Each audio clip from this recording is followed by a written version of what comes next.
that. I know. You like that.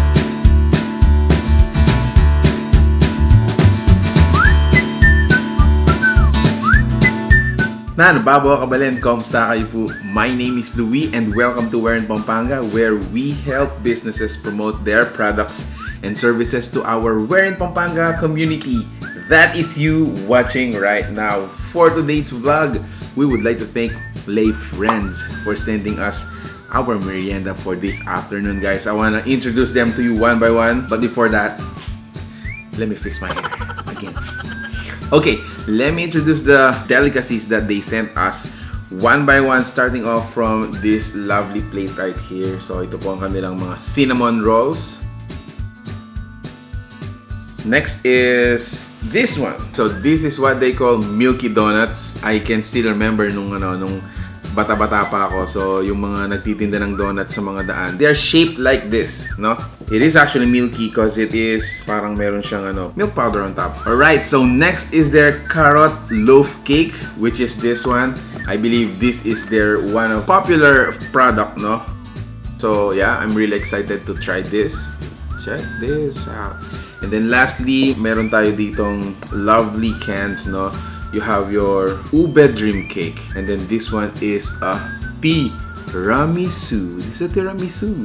Okay, I'm gonna start with the tiramisu. Yan, tikman natin.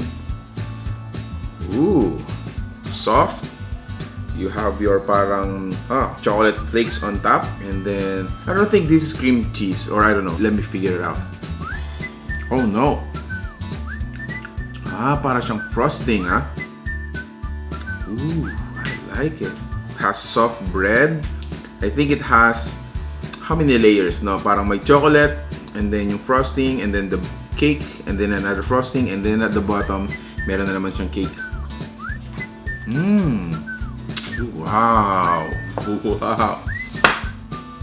Something you gotta share with your special someone. Now, this one is their ube dream cake. My first time to hear a dream cake flavored ube, which is I like ube. Ayan, so let's taste it again. Ooh, so you got multiple layers, parang frosting nila. Let's taste it.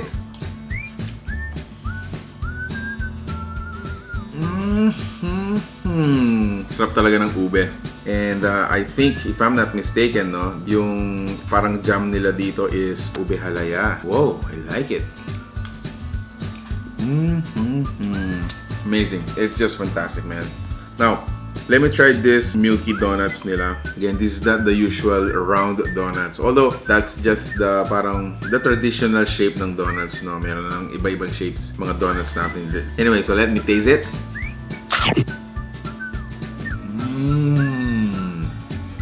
Oh, wow. So sabi ko na, hindi ako nagkamali. Kailangan ko na ng haircut. Hindi ako nagkamali dahil parang it's like going back to the memory lane with childhood merienda. Mga ganitong donuts, no? Yung loob niya actually is parang mayroon pa siyang slice of cheese, if I'm not mistaken. Wow. Alright, let me move on dito sa cinnamon rolls nila. So I think these are just medium-sized cinnamon rolls. Not the really huge one, pero hindi naman siya mini bites. I believe these are just the medium-size. Muna natin. Wow. The bread, super soft.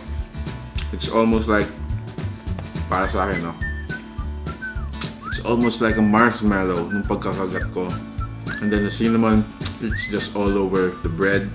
Plus, you got your lovely sweet frosting on top. Yeah, good job. So last bite, let me put that in. Okay, so last, the tail of the tape.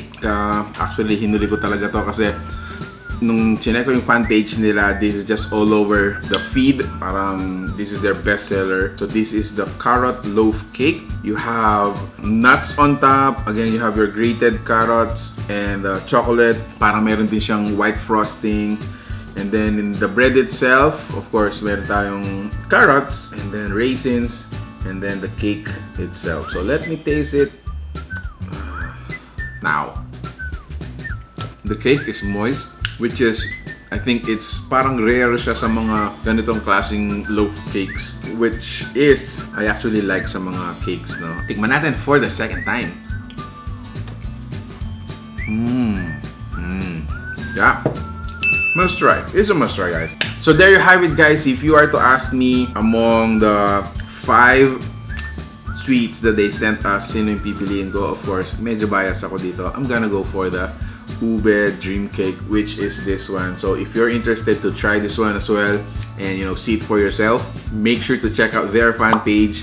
They actually deliver, no, from Tarlac to Pampanga to Manila, and I think they are also being endorsed by, sabi ko nga, yung mga local artists as well as mga other influencers. So let me taste it once again, guys, before I leave you and bid you farewell.